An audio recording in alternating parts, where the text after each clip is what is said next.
statutory number of the state law. So if you're not citing, if you've got an old policy that you copied off the internet somewhere, more than likely it has no reference to the state that you're practicing in. So if you don't, I can guarantee you it will not be in compliance with that State Drug-Free Workplace Act. Again, I mentioned earlier, always cover your work comp, your unemployment comp disqualifications. And almost every one of those statutes across the country require you to use somebody exactly like Charlton, that you have to use a medical review officer if you expect a state agency to disqualify somebody. Is that been your experience as well, Charlton?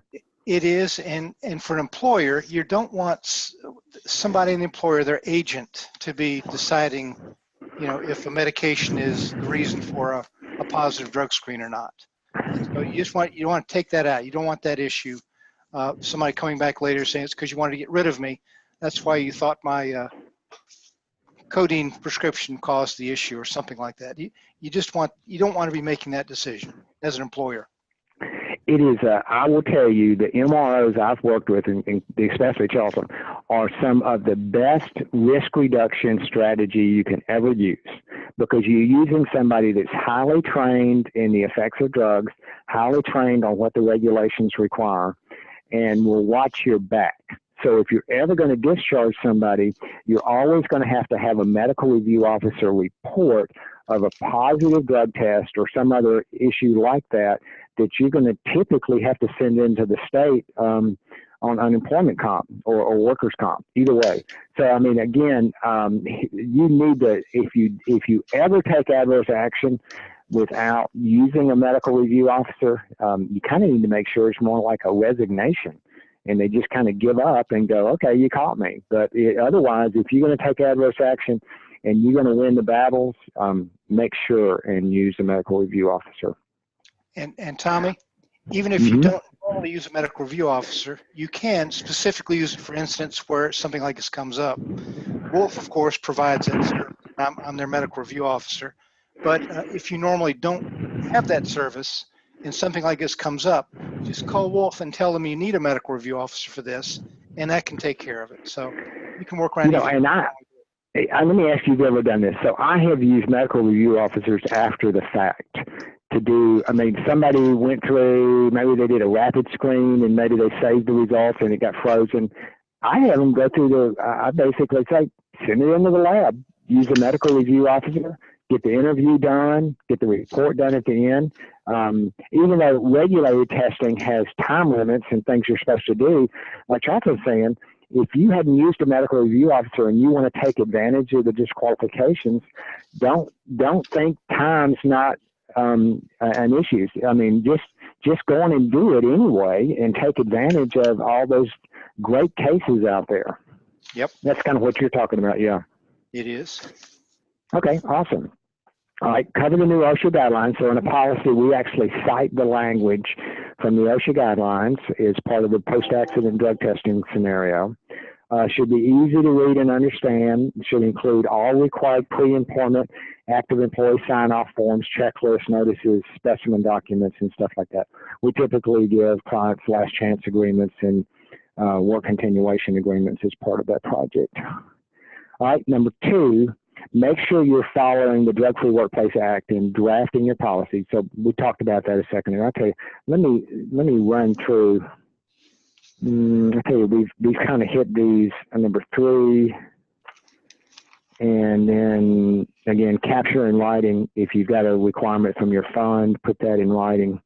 On 5, the customized checklist, but you're going to get a copy from me of what we use in our policies. And then train your supervisors on the new post-accident drug testing scenario. In fact, Alex, is this webinar being recorded?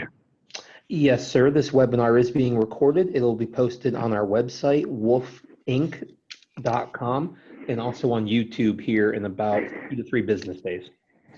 So you can actually use this webinar as training for your supervisors. I have a number of clients that use webinars I've done as training, so feel free to use that. It's a service that Wolfe's providing you free of charge, so I'd wear it out. How do you utilize your post-accident drug testing report? train the TPA, occupational physicians. Okay, so the one thing I would say is you need to have a conversation with whoever your occupational physician is. And Charlton, kind of roll through with them how that conversation needs to look if you got a call from one of your clients asking about what do we need to set up as protocols or procedures. Right. If you don't already have it set up an arrangement with a clinic already, most clinics can do post-accident testing at the clinic. And the easiest one to do is urine testing. It's ubiquitous. Almost everybody has adequate forms to take care of it and stuff. So if you are sending somebody somewhere and you don't normally have any accidents, just ask them to do post-accident drug test or even collect the specimen. Now, the important thing is to collect the specimen and decide what to do with that later. If you don't want it tested, you don't have to do it. But at that point, you've got some data or you've got a sample that you can use if you need it. But just call this clinic. Typically, they can do the testing without a problem. If that particular clinic is a problem, or if you send it to the emergency room, emergency rooms are particularly difficult to deal with in terms of drug testing. They never get it right. They will always do a blood test, which is not very useful.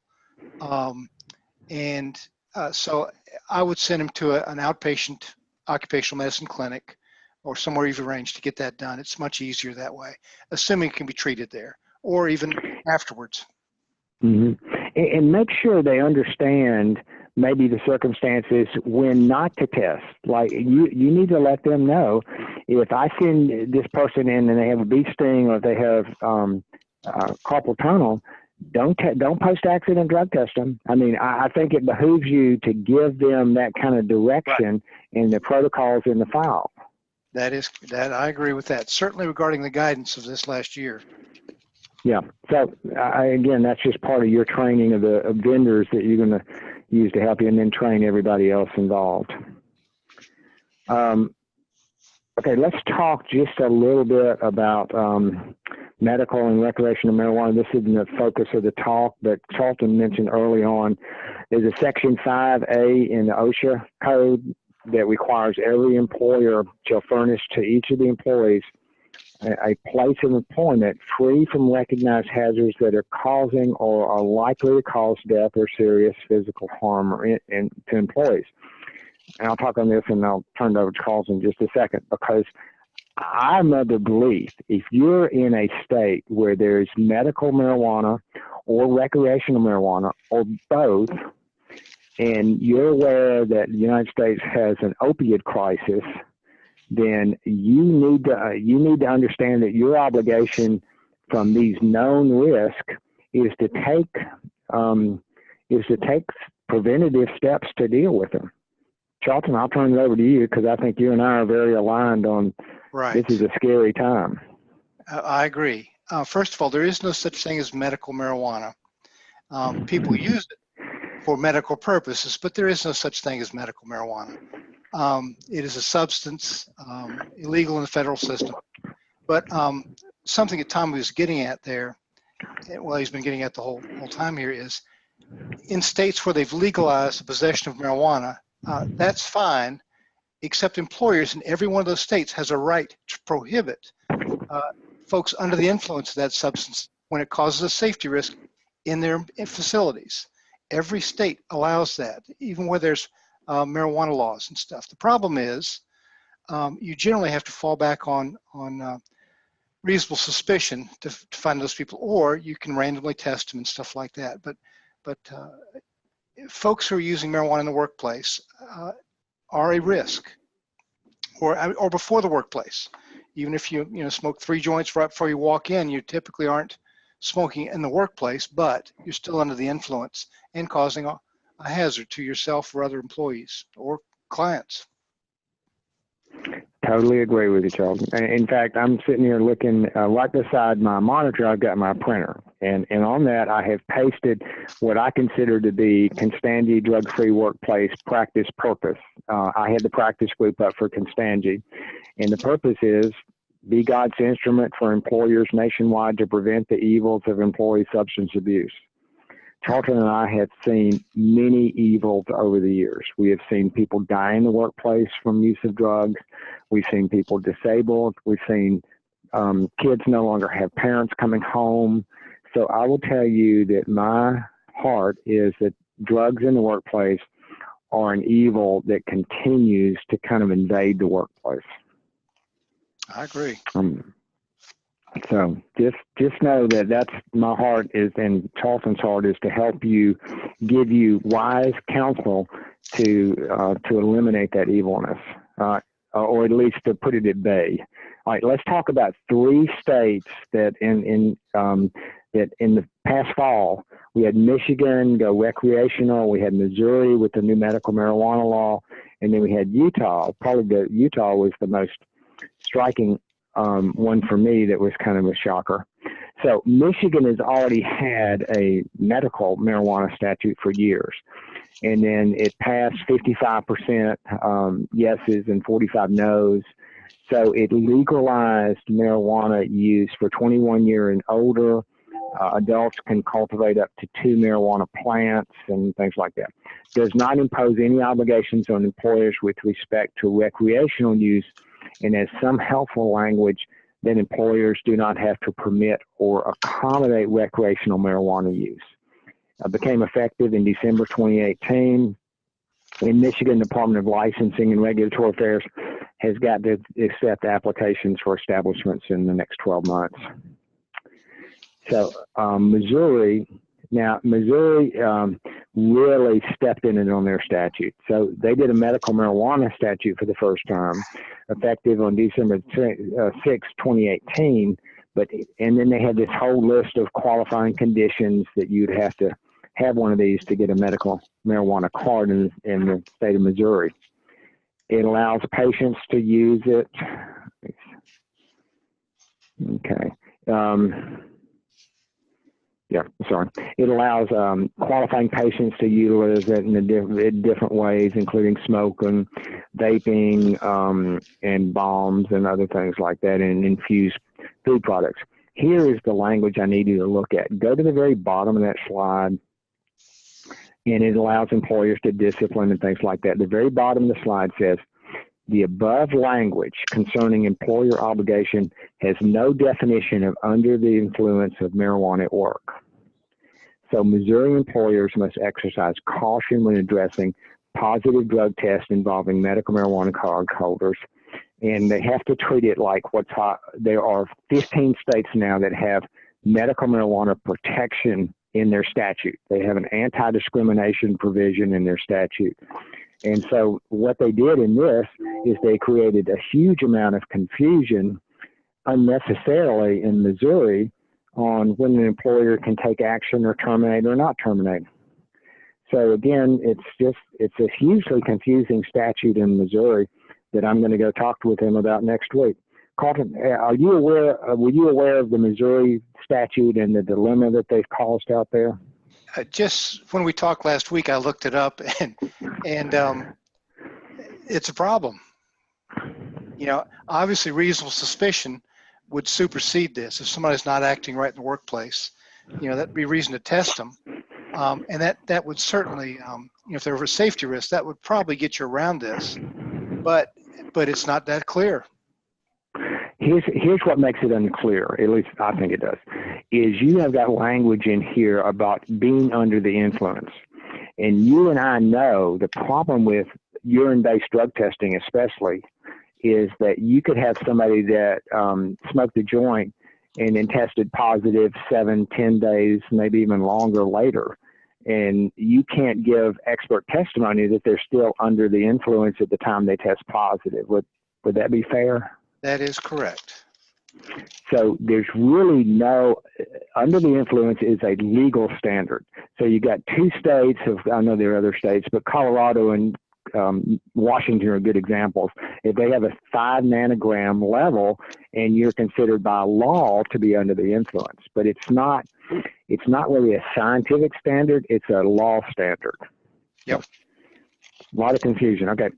Utah, again, probably the most conservative state in the union, and to pass this was kind of I don't know, it's kind of unusual for Utah.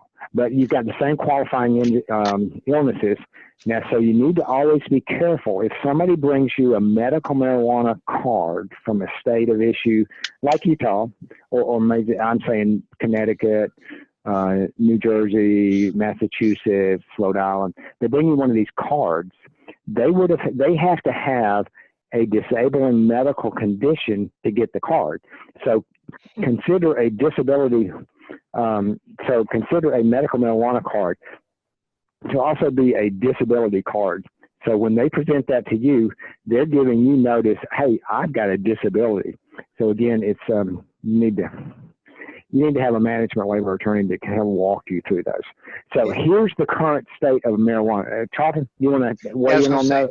Yeah, Tommy, there was, I think I read somewhere that the number of medical conditions, actual medical conditions versus claim medical conditions, it's about 20%. So, so it's more likely than not they don't have any condition. They're just able to find a doctor to write a recommendation for marijuana use. So but you still have to treat it as if it's a disability because the government in that jurisdiction treats it as such. Right, exactly. All right, I'm showing you the medical marijuana map as of you could actually put 2019 on this because this is the current cardholder status and protection states. So you got 15 states that have cardholder protection statutes. You got, I think it's actually 32 now medical marijuana states. We got 10 recreational CBD oil. I bet you it's more than 16 now. So CBD oil we'll save for another webinar because that is a hot topic. Okay, the 10 states, yeah, actually the numbers you'll see they're slightly different. So you'll see the 10 states as of 2018, the 32 medical marijuana states, and the 10 recreational states, with Michigan being the last on the list. So the list you really need to pay attention to is this one. So the red states, if you have employees that report to work in those red states that I have identified, that means that every one of them has medical marijuana cardholder protection anti-discrimination language in their medical marijuana law. So again, you've got to have policies drafted correctly.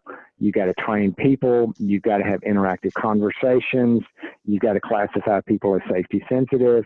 So in all of those states, you need to take some special precautions. So we draft policies in all 50 states. Those are my top ones that I have. I caution employers to be very retrospective about how they deal with that. Charlton, any word to the wise on those? No, thank you anyway. Okay, good. All right, so we're about to wrap it up. So I was just going to, this will be, I do some webinars for our firm as well. These are hot links that will come as a PDF document, and you ought to be able to hot link out of them. Or you can go to the Constantia. So I've done multiple webinars in the past for the firm. There's 5 of them right there. You're welcome to use those. You can use those for training or anything else that helps you. If I can help you, and here's Charlton's information. Now Marcia is a great contact. So if Charlton doesn't answer up, ask for Marcia, and she can find him and get you an answer to what you need. But I know she's been your assistant for a number of years. Yeah, I should have told her you're going to call before that, but that's okay. Yeah, but I mean, yeah, she's outstanding. So you can always get in touch with her if Charlton's not available. So what we want to do now, if Alex is ready, we were going to take some questions and see if we can help you out. Thank you. In the meantime here, Tommy, if you'll pull up that last slide with the Wolfe Incorporated information on it. Yeah, let me do that. Or actually the third slide even. Okay, why don't you keep talking and I'll pull it back up while you're talking. We had some, again, we have the Q&A session on here. So everybody, if you have some questions quick, we did have 5 come through. Thank you to those who asked some questions. Here in just a moment, we will pass those questions off to Tommy and Charlton. We also have a poll. There's three questions on that poll. If everybody would take a moment and just answer those questions for us, it will greatly help us in determining what webinars we're going to do in the future. If you guys have other suggestions for webinars, you can also email us. You can go to our website, Wolfe Inc, WOLFEINC.com, and we have a chat box on there that I manage from my phone and computer 24 hours a day, 7 days a week. So if you have questions, let us know. But also send us stuff for webinars that you'd like for us to do in the future as well. So right now, quick, I wanted to run through who Wolfe Incorporated is. Some of you on here know who we are, some of you may not. So Wolfe Incorporated has been in business now for over 33 years. We do drug testing, instant drug testing. We do background screening. We have lab servicing available. We have program management, webinars just like this. We have an eSmart platform. The eSmart platform is a online learning platform where you basically just go on there and it's $20 a course. Some of the courses are $40, some are $50. But there's various courses you can take to get certified in different areas. Supervisors, employees alike are on there. We have a blog, and we also do bi-weekly newsletters called Wolfe Watches. For the drug testing, we do on-site collections. We also have locations in Asheville, North Carolina, Concord, North Carolina, Charlotte, North Carolina, and Asheboro, North Carolina. But we do have a nationwide network of collection facilities that we do work with. And so basically, if you live anywhere in the 50 states, we will have a drug testing facility near you that we can do. Actually, the 7 C's too, Alex. The 7 C's. Okay, thank you, Charlton, for that. So, so that's basically who Wolfe is. Again, you can visit our website at wolfeinc.com, and you'll find out a lot more information on us. Again, we do everything: drug testing, program management, background screening, and so much more. But what I want to do now is I want to get to some of the questions really quick. Our first question here comes from Denise.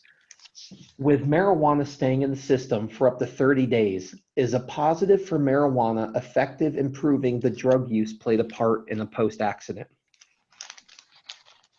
Charlton, why don't you take that one first?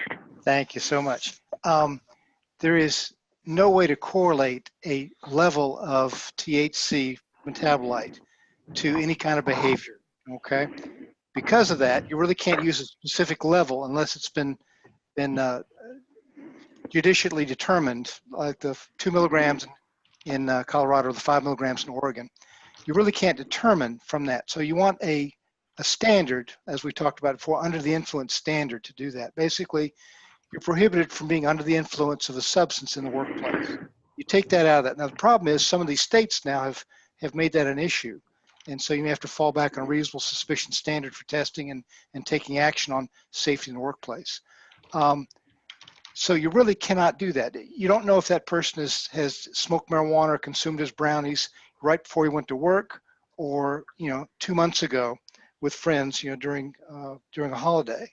So you really can't do that. So the side to fall on is the safe side, is to assume that this person has just used the whatever, and put the burden of proof on him to show that it's well, basically just test them. I guess. Yeah. So here's what the law has done to help you. Great question. Here's what the law has done to help you: is they have determined that if this person tests positive at above cutoff levels, typically using DOT-like collection, DOT-like laboratory procedures, there is a presumption in almost all of the drug-free workplace statutes, at least in the 15 states at premium discount, that there's a causal connection between the drug use and the way the accident happened. And by statute, they usually give you a presumption of disqualification. And most of the statutes then put the burden on the employee to prove that drug use had absolutely nothing to do with the accident. So again, by statute, most of the states are saying, if you use an MRO, if you follow this process, if you use certified laboratory, we're going to give you the benefit of the doubt, because the mindset behind drug testing in the workplace from the DOT standpoint and from the state work standpoint was we want a deterrent to drug use. And by denying workers' comp claims for a post-accident drug testing positive, we are sending the message out, and we are telling people, do not use drugs in the workplace. So, yeah. So you don't have to prove, you really don't have to prove impairment at the time. You get that by statutory definition. You get that positive, disqualification. Great answer. Thank you for that. The next question comes from, it's a two-parter from Denise and Kimberly. Denise originally asked, can you address drug testing in a restaurant? Testing everyone who is injured consistently. Kimberly then went and piggybacked off of it and gave us an example that I thought was really good. Working in a production bakery type store, if my production person gets burned with oil in our fryer that warrants medical attention, when he is sent, would that be enough for drug testing in this instance? Could have been caused by drug use to increase awareness of their surroundings. Charlton, you want to take it again? Yeah, well, it's not one of the ones prohibited by this latest guidance by OSHA. So you typically can do that, assuming that it was due to carelessness or either by that employer or some other employee around him, okay, or that employer. So yes, you certainly could test for that. But I would document. I would document the circumstances of the incident, and mainly to show that you're not doing this punitively. That's what you need to do here. Show that he had an accident and we thought it might be due to paying attention to something else or possibly to something else. So you need to document, but I think it's okay to test for that in that circumstance. So if you look at the checklist, it'll be in what Alex is going to send you out. There's a one-page checklist. It'll have that if the employee is actively engaged in the activity in which they were injured. I think you've always got post-accident drug testing. I mean, I really, if they're in control of the instrumentality, whether it's a car or a forklift or a saw or a drill or even oil from a baking operation, then I would always recommend post-accident drug testing. I wonder if that works for a beekeeper. Yeah, if you get them mad enough, it probably does. It could. Considering, good question. Well, considering it's excluded, these things. I just would not. I'd call somebody before I tested for these anyway. Alex, any other questions? Yeah, we have a couple more here, so we'll run through them really quick. Our next question comes from Rebecca. I was told that in the state of Missouri, a positive post-accident drug screen for marijuana did not need to be signed by an MRO. If it's a federal, it has to. If it's non-federal, possibly not. But it would be kind of foolish, I think, to take action unless you've had somebody review that for you. So that's exactly our thought and opinion too. You should always have an MRO sign off on it, whether or not it's a federal or non-federal, because you're just dotting all your I's and crossing all your T's in that situation. So many states mandate the use of medical review officers. I think I'm looking in Missouri. I'm looking in my guidebook in Missouri like now, and I don't see it really isn't addressed. Let me see if it's in the back here in the workers' comp statute.